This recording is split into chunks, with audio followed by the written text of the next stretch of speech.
750만 재외동포 관련 정책과 사업을 총괄하는 재외동포청이 드디어 문을 열고 운영을 시작했습니다. 뉴저지주 예비선거가 하루 앞으로 다가왔습니다. 올해는 12명의 한인 후보들이 도전장을 던졌습니다. 어제 워싱턴 DC에서 경비행기 한 대가 당국의 허가 없이 비행하다가 전투기까지 동원된 추격 끝에 인근 산악지역에 추락했습니다. 일부 주택 소유자들이 10여 년 전 이용했던 이른바 좀비 모기지 상품 때문에 주택 압류 위험에 직면하고 있는 것으로 나타났습니다. 유타주의 한 교육부가 학부모의 민원이 제기됐다며 초등학교와 중학교 도서관에서 성경을 없애기로 해 논란이 되고 있습니다. 이상은 이 시각 주요 뉴스입니다. 시청자 여러분 안녕하십니까? KBN 뉴스입니다. 750만 재외동포 관련 정책과 사업을 총괄하는 재외동포청이 드디어 문을 열고 운영을 시작했습니다.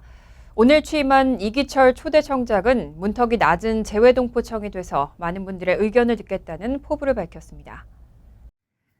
오늘 외교부는 재외동포청 신설 등의 내용을 담은 개정 정보조직법 시행에 따라 인천에서 재외동포청 본청을, 서울에서는 통합민원실 역할을 할 재외동포청 서비스 지원센터를 각각 개소하고 운영에 들어갔습니다. 윤석열 대통령은 인천 연수구 부영 송도타워에서 열린 재외동포청 개청식에 참석해 해외에서 한국인의 정체성을 힘겹게 지켜온 제1동포, 중앙아시아의 고려인과 사할린 동포, 대한민국 경제 근대화의 초석이 된 파독광부와 간호사분들 역시 소외되지 않도록 세심하게 보살피겠다고 밝혔습니다. 외교부 산하의 첫 청급 기관인 재외동포청의 출범으로 그간 외교부와 교육부, 행정안전부 등 각 부처에 산재해 있던 재외동포 지원과 재외국민 교육 지원, 국내 체류 지원 등 업무는 대부분 이관됩니다. 서비스 지원센터에서는 재외동포들을 대상으로 한 국적과 사증, 병역, 세무, 보훈연금 등 각종 행정 서비스를 원스톱으로 제공할 예정입니다. 재외동포청은 정원 151명 규모, 지원센터에선 25명이 근무합니다. 이날 취임한 이기철 초대청장은 기자들과 만난 자리에서 문턱이 낮은 재외동포청이 되어 많은 분의 의견을 듣겠다면서 차세대 동포들이 조국에 대한 정체성을 강화하는 데도 신경을 많이 쓰겠다고 밝혔습니다. 이 초대청장은 주 LA 총영사를 지낸 베테랑 외교관 출신으로 퇴임 뒤 2018년 5월부터 유니세프 한국위원회 사무총장으로 활동해왔습니다.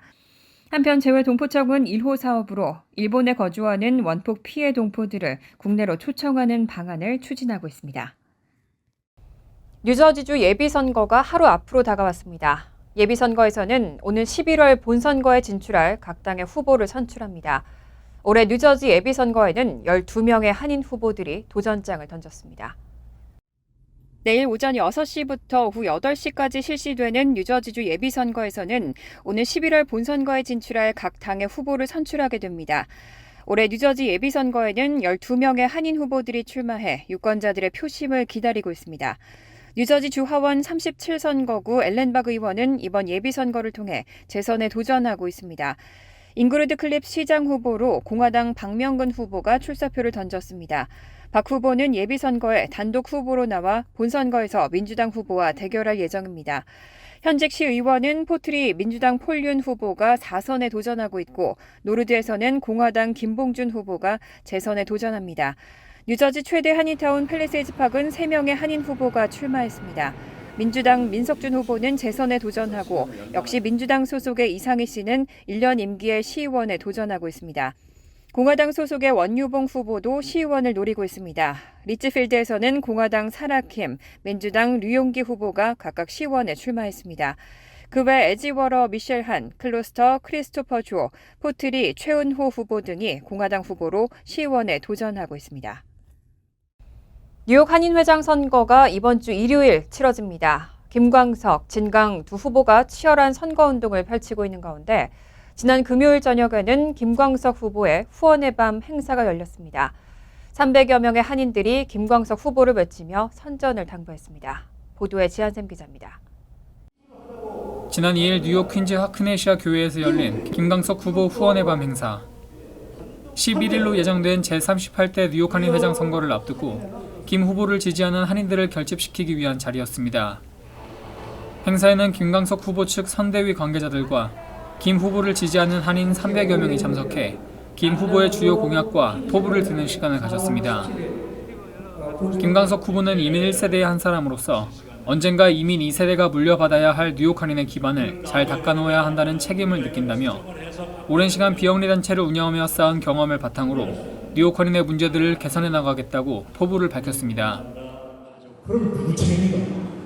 그걸 놔둬야 되느냐 아니면 우리가 이걸 수정을 해서 바꿔야 되느냐? 사실 이 세대들이 해야 될 일들이 있는 것 같습니다. 이것을 안 해놓으면은 우리는 책임을 지고 직무유기가 될 것 같아요. 그래서 14년 만에 경선 레이스를 치르게 된 김광석, 진강 두 후보는 선거일까지 딱 일주일을 남겨놓고 치열한 캠페인을 펼치고 있습니다. 두 후보는 오는 8일 오후 1시 뉴욕 한인회관에서 후보자 공개 토론회를 개최합니다. 제38대 뉴욕 한인회장을 뽑는 선거는 오는 11일 뉴욕 일대 11개 투표소에서 실시됩니다. KBN 뉴스 지한승입니다.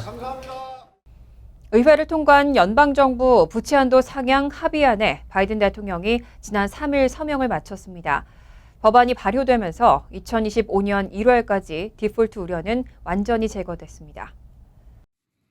백악관은 지난 3일 바이든 대통령이 2023년 재정 책임 법안에 서명했다고 밝혔습니다. 백악관은 법안에 대해 2025년 1월 1일까지 부채 한도를 유예하고 2025년 1월 2일에는 유예기간 발행된 채무를 수용하기 위해 부채 한도를 상향한다고 설명했습니다. 그동안 계속해서 제기됐던 연방정부의 디폴트 우려에 바이든 대통령은 야당인 공화당과 지난달 초부터 부채 한도 상향을 위한 협상에 들어갔고 지난달 28일 최종 합의안을 도출했습니다. 법안은 지난달 31일과 지난 1일 하원과 상원을 통과했고 마침내 바이든 대통령에게 넘겨졌습니다. 바이든 대통령은 서명에 앞서 전날 연설을 통해 민주주의가 가능할 수 있는 유일한 방법은 타협과 합의라며 초당파적 합의가 어렵고 통합이 어렵다는 것을 알지만 시도를 멈출 수는 없다고 강조했습니다. 또 우리의 정치가 아무리 어려워지더라도 우리는 서로를 적이 아니라 동료 미국인으로 봐야 한다면서 서로를 품위와 존중으로 대하고 미국인과 힘을 합쳐 고함을 멈추고 온도를 낮추고 진보를 위해 함께 노력하고 번영을 확보하고 모두를 위한 미국의 약속을 지키자고 덧붙였습니다. 바이든 대통령이 이날 서명을 마치면서 법안이 발효되고 디폴트 우려는 2015년 1월까지 완전히 제거됐습니다. 어제 워싱턴 DC에서 경비행기 한 대가 당국의 허가 없이 비행하면서 무전에도 응답하지 않았습니다. 전투기까지 동원된 추격 끝에 인근 산악 지역에 추락했는데 생존자는 아직 발견되지 않았습니다. 연방당국은 어제 오후 3시께 수도 워싱턴 DC 상공에서 비행 규정을 어기고 비행하던 경비행기를 추격하기 위해 F-16 전투기를 동원했습니다. 경비행기는 이내 버지니아주에서 추락했지만 전투기 출격으로 인한 굉음으로 워싱턴 DC 일대에선 한때 소동이 발생했습니다. 연방항공청은 성명에서 이날 오후 3시 30분께 세스나 스테이션이 괴상한 비행을 하다가 버지니아주 산악지대에 추락했다며 이 비행기는 테네시주에서 뉴욕의 롱아일랜드 메가더 공항을 향하고 있었다고 밝혔습니다. 군용기는 이 경비행기 조종사가 무전 응답에 불응했기 때문에 출격한 것으로 알려졌습니다. 북미 항공우주방위사령부는 성명에서 미군은 비행기가 추락할 때까지 해당 비행기 조종사와 수차례 연락을 시도했지만 아무런 응답도 받지 못했다고 전했습니다. 아울러 북미 항공우주방위사령부는 비행기 추격을 위해 출격한 F-16 전투기가 초음속 비행을 해 음속 폭음이 발생했다고 발표했습니다. 음속 폭음은 항공기가 초음속 비행을 할 때 지상에서 들리는 폭발음과 같은 큰 소리입니다. 이로 인해 DC 전역과 메릴랜드, 버지니아주에서 울려 퍼진 굉음으로 주민들은 소셜미디어 등에 식탁이 흔들릴 만큼 시끄러웠다는 등의 글을 게시하기도 했습니다. 한편 CNN 방송은 비행기에는 4명이 탑승하고 있었지만 이들의 신원은 아직 확인되지 않았다고 전했습니다. 다만 한 정부 관계자는 ABC 뉴스에 조종사가 저산소증으로 기절한 것으로 보고 있다고 전했습니다. 미국 고용시장이 지난달에도 예상외로 강한 흐름을 보였습니다. 특히 레저, 접객업 그리고 공립학교에서 인력 부족이 가장 심각한 것으로 보입니다. 그동안 경제학자들은 고용시장의 둔화 신호를 예의주시해왔지만 고용시장은 여전히 뜨거웠습니다. 지난 2일 노동부가 발표한 고용보고서에 따르면 5월 비농업 일자리는 33만 9천 개 증가했습니다. 경제학자들이 예측한 전망치인 19만여 개를 크게 웃도는 수치입니다. 코로나19 대유행으로 위축됐던 경제 활동이 점차 재개되면서 고용주들은 매달 지속적으로 많은 인력을 고용하고 있습니다. 2021년 고용주들은 한 달에 평균 60만 6천 개의 일자리를 늘렸고 지난해에는 평균 39만 9천 개로 다소 증가세가 완화됐습니다. 하지만 올해도 월 평균 31만 4천 개의 일자리가 늘어나면서 여전히 높은 수준을 보이고 있습니다. 직종별로는 운송과 창고 등 많은 업종에서 코로나19 이후 부족해졌던 노동력을 회복했지만 일부 업종은 여전히 구인난을 겪고 있는 것으로 진단됐습니다. 특히 레저 접객업 분야는 코로나19 발생 전보다 여전히 34만 9천 명, 2% 정도가 감소해 인력 부족이 가장 심각한 상황입니다.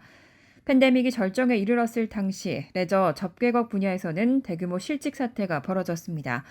인력 중개업체 맨파워그룹은 이후 레스토랑과 바 등이 다시 문을 열었지만 해당 인력들이 이전 직장으로 돌아가는 대신 콜센터 등 임금이 더 높은 직종이나 비대면 분야로 이동한 것으로 분석했습니다. 정부 부문도 역시 인력 부족을 겪고 있습니다. 이 가운데서도 특히 공립학교 교사의 부족이 대부분을 차지하고 있는 실정입니다. 노동통계국 데이터에 따르면 지난달 전국적으로 공립학교 교사들은 2020년 2월에 비해 11만 8천 명이 감소했습니다.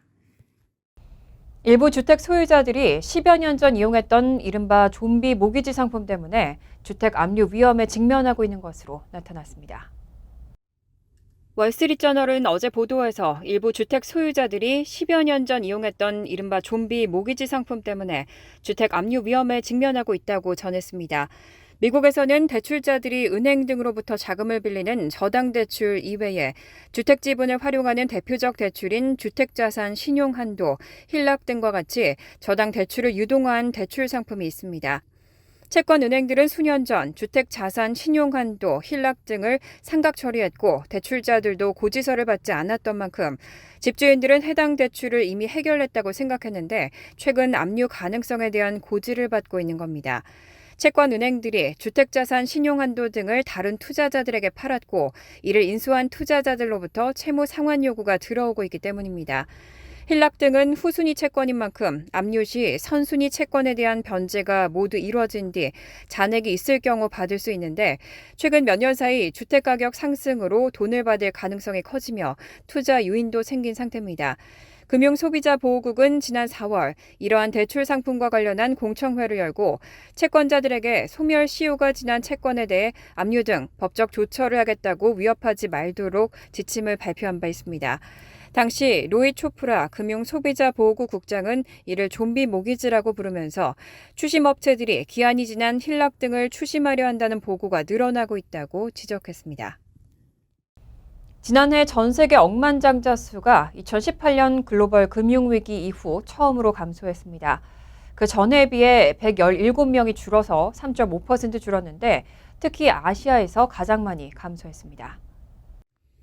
지난 3일 글로벌 인력 정보업체 알트라타가 발행한 보고서에 따르면 지난해 전 세계 억만장자 수는 그 전해에 비해 3.5%, 117명 감소해 3,194명으로 집계됐습니다. 이렇게 억만장자 수가 줄어든 요인으로는 글로벌 분쟁을 비롯해 인플레이션과 금리 인상 등 경제적 요소가 작용한 것으로 분석됐습니다. 지난해는 또 전 세계 억만장자 수가 감소했을 뿐만 아니라 이들의 총 자산도 11조 1천억 달러로 5.5% 줄어들었습니다. 보고서는 초부유층 일부에게는 이런 격동적인 흐름이 그들의 재산을 더 늘릴 수 있는 새로운 기회를 제공했다면서도 하지만 대부분의 경우는 특히 기술계 거물들은 기존 자산을 유지하는 데 초점을 맞췄다고 전했습니다. 지난해 미국의 억만장자는 955명으로 전 세계에서 가장 많았습니다. 이들이 보유한 총 자산은 4조 2천억 달러였습니다. 2위는 중국으로 357명의 억만장자가 보고됐는데 2021년에 비해서는 10% 가까이 감소했습니다. 이어 독일이 173명으로 그 뒤를 이었습니다. 억만장자 수는 지난해 대부분의 지역에서 감소했지만 특히 아시아에서 7.1% 감소해 가장 많이 줄었습니다. 북미에서는 2.3%, 유럽에서는 2.2% 감소했습니다. 반면 호주의 부증가로 오세아니아에서는 2.5% 상승해 지난해 억만장자가 증가한 유일한 지역으로 분류됐습니다. 한편 전 세계 억만장자의 30%는 상위 16개 도시에 거주하는 것으로 조사됐고 2022년 기준으로 뉴욕이 136명으로 가장 많았습니다. 다음으로는 홍콩, 샌프란시스코, 모스크바, 런던, 베이징 순으로 뒤를 이었습니다. 유타주의 한 교육구가 학부모의 민원이 제기됐다며 초등학교와 중학교의 도서관에서 성경을 없애기로 해 논란이 되고 있습니다. 지난 2일 AP통신 등 보도에 따르면 유타주 솔트레이크시티 북쪽에 있는 데이비스 카운티 교육권은 최근 초등학교와 중학교 도서관의 도서 목록에서 성경을 제외했습니다. 이 교육관에는 약 7만 2천 명의 학생이 포함됐습니다. 다만 고등학교 서가에서는 성경을 그대로 유지했습니다. 보수 성향의 커뮤니티 소속 교사와 학부모 등으로 구성된 교육구위원회는 한 학부모가 성경을 학교 도서관에서 없애야 한다고 제기한 민원을 접수한 뒤 퇴출 결정을 내렸습니다. 교실에서 성과 폭력이 언급되는 것을 반대하는 보수 성향 학부모 단체 학부모 연합이 여러 학교 이사회와 주의회에 영향력을 행사하는 가운데 이런 사태가 일어난 겁니다. 해당 민원을 제기한 학부모는 이런 학부모 연합의 움직임에 반발하는 의도로 가장 보수적인 성경에도 폭력적인 내용이 포함됐다고 주장하고 풍자적인 의도로 민원을 제기한 겁니다. 그런데 교육부가 이런 민원을 받아들이고 성경을 서가에서 퇴출하겠다는 결정을 내렸습니다. 이번 결정으로 이 지역에서 영향력이 강한 모르몬교 경전이 다음 퇴출 상대가 될 것이라는 예상도 나왔습니다.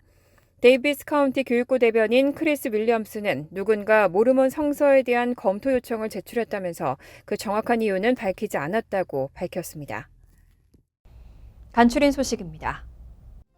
북한이 세계보건기구 집행이사회 새 이사국으로 선출된 데 대해 트럼프 전 대통령은 지난 3일 자신의 소셜미디어 트루스 소셜에 김정은에게 축하를 이라는 메시지를 게재했습니다. 지난 26일 스위스 제네바에서 열린 세계보건총회 제76차 회의에서 총회위원회는 북한 등 10개 후보국이 표결을 통해 새 집행이사국으로 선출됐습니다. 세계보건기구 집행이사국은 모두 34개국으로 구성되며 이 가운데 올해 10개 국가가 임기가 만료돼 후임 국가를 선출했습니다. 뉴욕주가 고등교육 장벽 제거를 위해 주내 모든 고교 졸업생들에게 뉴욕 주립대와 뉴욕 시립대 산하 커뮤니티 칼리지 입학의 기회를 부여하기로 했습니다. 뉴욕 주립대는 수일 안에 뉴욕시외 지역에 거주하는 주내 모든 고교 졸업반 학생 12만 5천 명에게 각 지역 커뮤니티 칼리지에 입학이 승인됐다는 통지서를 해당 학생의 지원 여부와 상관없이 발송할 예정입니다. 뉴욕 주립대 산하 64개 대학 가운데 커뮤니티 칼리지는 30개에 달합니다. 뉴욕 시립대도 뉴욕시에 재학 중인 고교 졸업반 학생 6만 5천 명에게 뉴욕 시립대 산하 커뮤니티 칼리지 입학을 승인한 통지서를 보낼 계획입니다. 뉴욕 시립대 산하 커뮤니티 칼리지는 7개입니다. 러커스대와 이글턴 센터가 최근 공동으로 실시한 여론조사에 따르면 각 타운 정부가 식당과 주점 등에 발급하고 있는 주류 라이선스를 현재보다 더 늘리려는 머피 주지사의 정책에 찬성을 표시한 주민 비율은 72%로 압도적으로 많았습니다.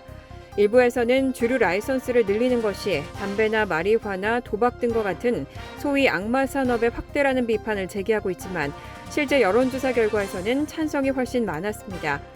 이런 주민들의 지지에 힘입어 주의회는 주류 라이선스 발급 확대 계획을 발표한 데 이어 구체적인 방안을 담은 법안을 상정하는 등 속도를 내고 있습니다.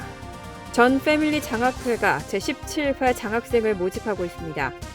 신청 대상은 학과목 평점 3.5 이상의 뉴욕 뉴저지로 한 거주 대학 재학생 또는 입학 예정자로 경제 사정이 여의치 못한 학생입니다.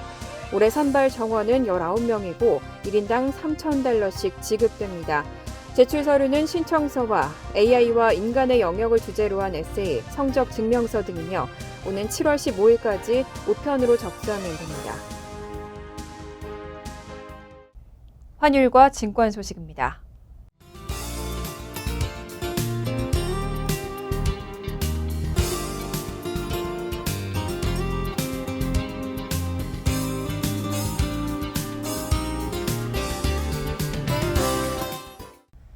이어서 날씨입니다.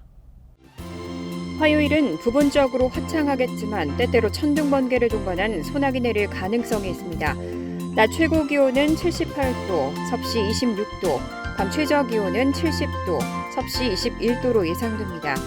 수요일은 화창하지만 오후 한때 적지만 소나기 내릴 가능성이 있습니다. 목요일은 대체로 화창하겠습니다. 이상으로 KBN 뉴스를 마칩니다. KBN과 함께 즐거운 저녁 되시기 바랍니다.